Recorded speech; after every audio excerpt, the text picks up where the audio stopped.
Just one question. Do you think it's over, Sydney? Do you? If he's asking about the magic of this franchise, oh, that had evaporated in the vacuum of space by the third act of Scream 2, and there was no life in this one. Not at all. I'm Joe Renton with a retro review of Scream 3, and yeah, I pretty much just showed my hand right there. I didn't like Scream 3. I didn't really like it when it came out in theaters, but I still hold the Scream franchise in very high regard because Scream 1 is one of my favorite horror movies of all time, favorite slashers, whatever. Scream 2 is mostly good, 60-70% good. The third act is where it goes off the rails, cracks in the foundation, and by this point, the house had collapsed into a goddamn pit, into a sinkhole, and you couldn't get it out, and that's why the franchise had to go on ice until Scream 4. And yeah, Wes Craven returns as director, and it's kind of funny just thinking about Scream 2. It was hacked out really quickly. This one, it had to go more the comedy route because the studio was doing the movie within a movie thing because it was Stab 3 Return to Woodsboro. So I was referencing the high school time from Scream 1.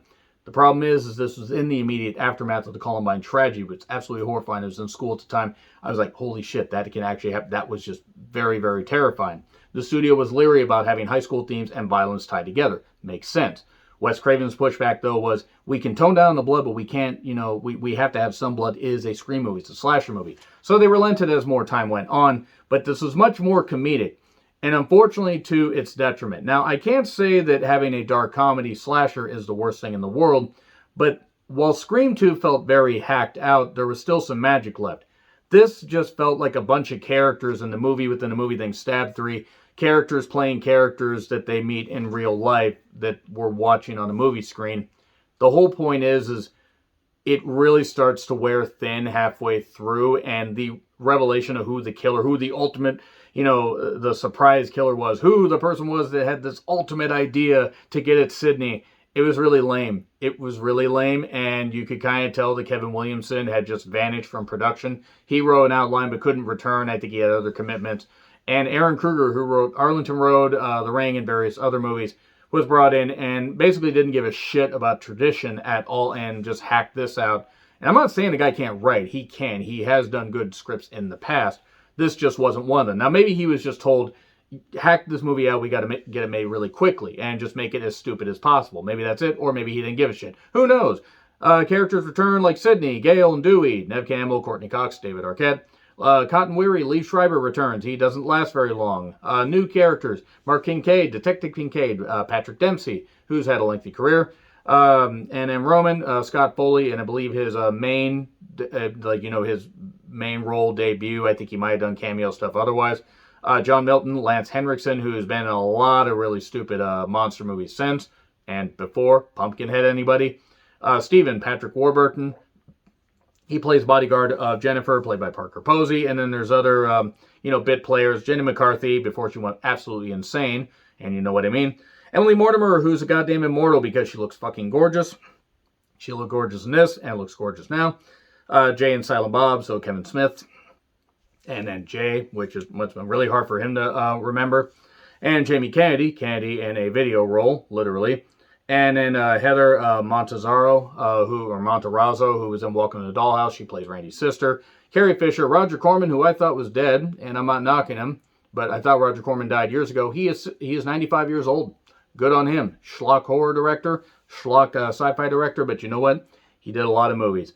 And basically, Scream goes Hollywood. And I get why they did things the way they did, but this felt, while Scream 2 felt very hacked out, there was still something left. Like, you could get the dialogue felt crisp, it felt cool, even with the data references and stuff, until, it got near the end. This didn't start off all that great because you have, after Cotton Weary had shot somebody, at the end of Scream 2, and basically, was all nervous and everything, now he's suddenly a radio host, like a controversial talk show host, and he's got a girlfriend, and it's like 2 years later. Okay, people move on, is what it is. And he's got a girlfriend there, and a caller, is talking to him. Female caller, he seems interested in her. I mean, why wouldn't you be interested in a female caller? Oh, it turns out it's Ghostface. Oh no, he's stalking the girlfriend. And then he pretends to be Cotton Weary to scare the girlfriend, so she clobbers him in the head with a fire poker or something, not really sure what. And then she gets stabbed. Man, Ghostface is violently penetrating a lot of women from behind on camera again. Always delete your search history, kids. So Cotton ends up getting killed. You should have told me where Sydney was. Now you died. Ah. And Then Sydney is doing counseling, remote in a, remote cabin somewhere, as opposed to a not remote cabin. Maybe it's a cabin where if you hit the remote, it actually changes it into a better house in a better movie. But anyway, Gail does the speech and is talking about you need to step on everybody's toes to get what you want. And then Detective Kincaid shows up. Hey, Cotton's dead, so we think that somebody on Stab 3 might have had something to do with it because Cotton was supposed to have a cameo in a cheesy slasher movie. He actually insisted that his character get killed off here. And Lee Schreiber's done pretty well for himself. Anyway, the soundtrack is at least better than Scream 2. Much better. Way better. I mean, Scream 2 had some good stuff. It also had make him say, sounds like a guy was having a stroke while he was singing that. Creed is on there and, various other bands. Really, really good stuff. Return more to an alternative rock thing. And then the cast of Stab 3 to discuss parallels of their characters while they're meeting their counterparts. Cue the Spider-Man meme. And Dewey and Jennifer are dating because Dewey, remember how he got stabbed in the first one? And then he had the limp in Scream 2, and then he got stabbed and the scar tissue saved him. Now the limp is intermittent. Like, he sometimes has a limp and then sometimes he doesn't. It's like the director either Wes had to remind him or they forgot to write it in there, and David Arquette was like, well, I'll just see if anybody notices. And only eagle-eyed viewers noticed. And by that point, though, I think fans stopped giving a shit. So Gail has enemies, because of course she does. She's a reporter. And Jay and Silent Bob cameo. Great, good. That's dated. And Sydney is visited by her dad. Dad's like, it's like you don't exist. You need to come home. That's the idea, Dad. Killers can't kill what they can't find. Sydney is haunted by the memory of her mother and Ghostface and stuff like that because she survived, 2 horrific movies. Well, horrific situations that took place in movies. And she's naturally hallucinating that. She has a big old, golden retriever doggo that is really hilarious and also adorable because dogs are great. And then Jenny McCarthy shows up at the studio to talk to Roman. And Roman then calls her and says, hey, let's read a page from a script. Oh, I'm going to change it because it's Ghostface. So it's changed to Sarah gets skewered like a fucking pig. And then she ends up, going into a closet with a whole bunch of Ghostface costumes. And one of them happens to be Ghostface. And then he shoves her through a window and then stabs her because she's stabbed. And Dewey tells, man, that year 2000 cell phone technology. Gail and Dewey are talking. Well, somebody called trying to find out about Sid and stuff like that. But I took her file before they could find out any information. And then Steven is there talking to Dewey calls him Dewdrop, and all I could hear was, "Oh, Dewdrop, I'm gonna go out and investigate this, and you don't control me." Oh, Dewdrop, Vader. That's all I could think. All I could hear was Joe from Family Guy. And someone is killing everybody in the cast in the order they die. And then there were 3 different versions to, kind of throw people off and have it not leak on the internet, which is also something Wes Craven did. Hey, it's so meta. Actually, it's kind of lazy. And I'm not even knocking Wes Craven. It's like Aaron Kruger right now. Whatever. And then Sid got called by her mother, and then turn on the news. Oh, do you think it's over, Sydney? Do you? And then she's all upset. Sydney, panics and ends up leaving. Here's my question, though. She left her house. What happened to the dog? Did the dog have a bunch of food left out? Did it go kill a bunch of raccoons? Did the raccoons have rabies? Did she need to get another dog? Was it a twin dog? What happened? Was there an alien parasite on the dog? No idea. They just wrote the dog out because maybe they couldn't afford the Alpo budget. So, Gail and Dewey are talking, it's from a cloned cell phone. Convenient, it's untraceable. Sydney's mom apparently left Woodsboro for 2 years, and nobody knows what happened. There are comparisons of a picture that Jennifer took of Jennifer, where she's in front of a studio. Sydney's mom was in front of there. Oh no, it turns out that Sydney's mother did a whole bunch of movies. And then they're back at the house and everything, and Jennifer and the cast, and they're all upset because, the studio's getting, the studio's kind of a little bit upset, because of the bad publicity, because of Stab 3, because one of the cast members got killed, and then another cast member got killed. And then Steven's talking to Dewey or whatever, or Dewey calls him and says, hey, you need to come back and see Jennifer or whatever. I don't work for you, Dewdrop Vader. I don't work for you. I'm going to have to go figure out and enforce the law. And I'm doing a horrible Joe impression. I apologize. Patrick Warburton has a very distinctive voice. And he's like, just making sure somebody's here, not waiting to pick you off like they picked off your sister. What do you say? That makes me so angry. And then he gets stabbed in the back. Then he gets hit with a pan. And it was actually kind of funny. That didn't pan out very well. That was lame. And then Steven like shows up and, oh no, what's going on? It's like, oh, Peter, I've been stabbed. Oh God, can't move. And yeah, that's pretty much it for the Patrick Warburton references. Would have been hilarious, actually, if he had somehow worked a Family Guy reference in, because Family Guy, I think, was going on at this time. I think it started in 98 or 99. I'm actually trying to remember. Anyway, maybe it actually hasn't started yet. Seems like it's been going on forever. So suddenly everybody's in the house, and then the power gets cut out, and then the killer addresses, them by fax. So basically just sends them a whole, pages of the script that they're rewriting. Gee, the killer's rewriting the script, so it's somebody on the set. Who would have access to the script? Why did nobody think of Roman right off the bat? Why did nobody think of Roman? The killer will grant mercy to whoever smells the gas. Boom! The house blows up and everybody falls, in various directions down a hill.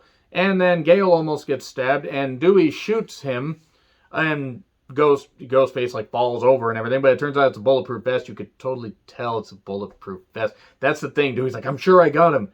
You totally tell he's wearing a vest. I mean, it wasn't that far away. But anyway, there's a picture left of Sydney's mother. I killed her. Oh no, who is it? Sydney shows up and basically sees her mom was in Hollywood.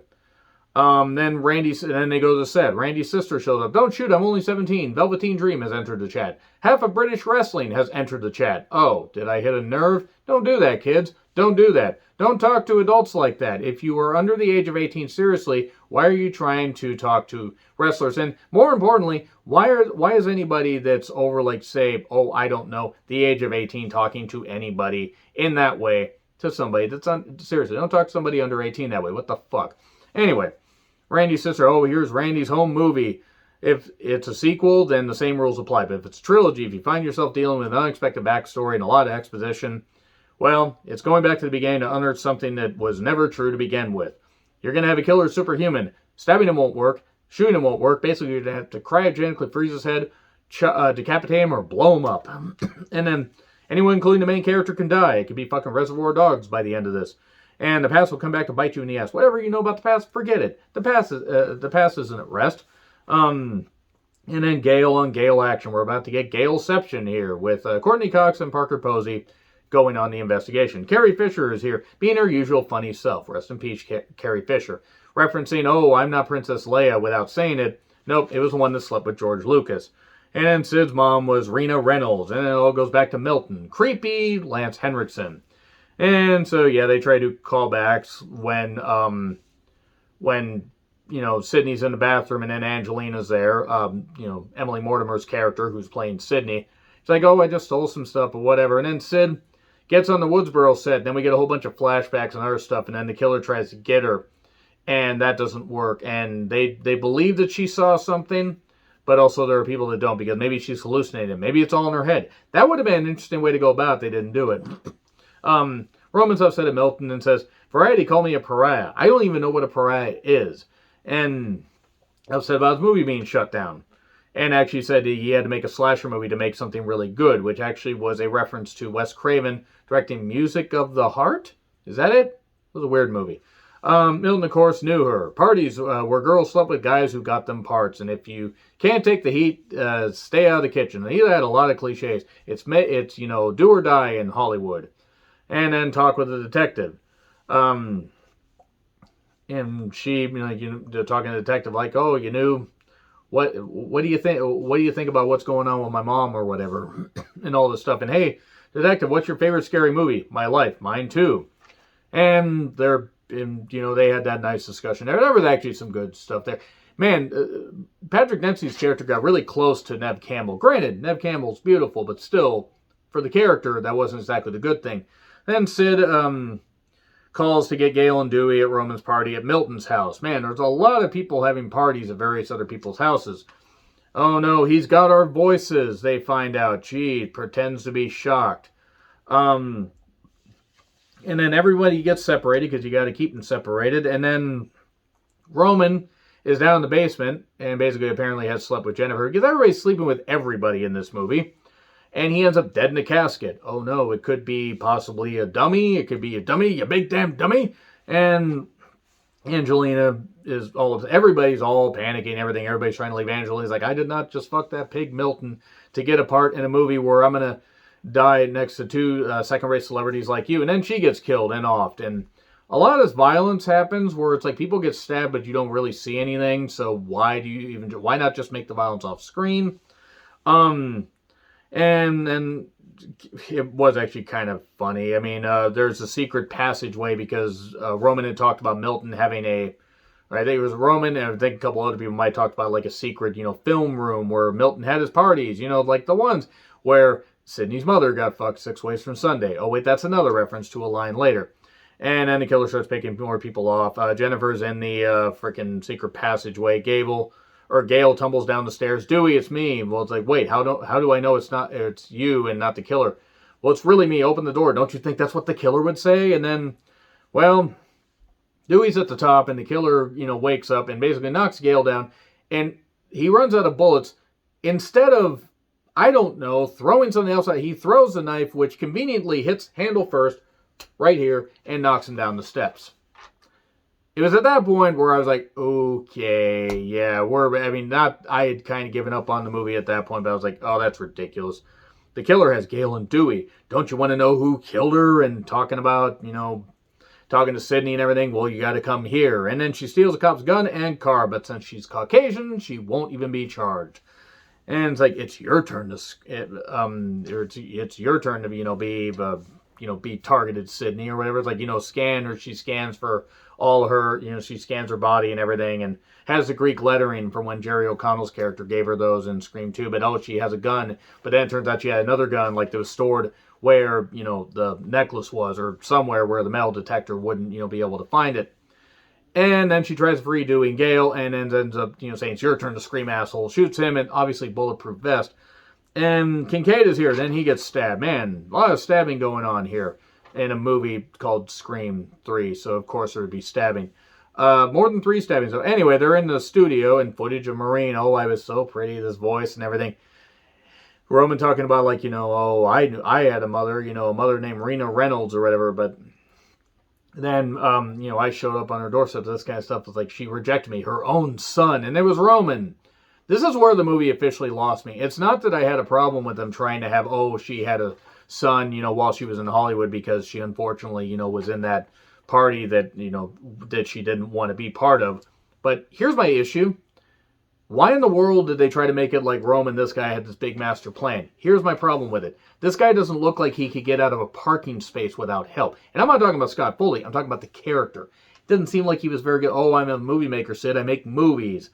And he filmed Cotton and Billy's father and got Billy to, get all, like, juiced up and everything. And then Stu joined him, and we get all this. And then he has Milton and says, you don't have to do this, Roman. Name your picture, budget, script approval, name your budget, final cut. I already have it, you're going to pay for all that I never had. And then they have a fight, and then the one funny part, Sid gets shot, and then he's like, she's suddenly gone. And then the ice pick part, the part where she stabs him with the ice pick, apparently she missed a peg and actually stabbed him. So no wonder his scream seemed so legit. I mean, thankfully he seemed okay. I mean, I'm sure she felt horrible about that. But lose something, she says, found something. And then, she gets shot. So actually I mixed that up. She got shot there. And then she's suddenly fine. I shot you. Guess we think alike. She's got a bulletproof vest on. And I still got to make my movie. Stab through, right? She stabs him through there. And then Roman rises up, superhuman killer, keeps shooting in the bulletproof vest. And then shoots head. Dewey shooting him in the head. Then he gets shot in the head. And then we're back at Sid's cabin. The dog's okay. The dog apparently took care of the bills while everything was fine. Or while, Sydney was gone. I guess the dog just paid the electrical bill. That would have been hilarious to see. I would have liked to have seen a montage of the golden retriever paying the bills. And then proposal, buy a book. It's funny that David Arquette and Courtney Cox were actually at this point dating. I don't know if they were married. I think they were married soon after this. And then suddenly, she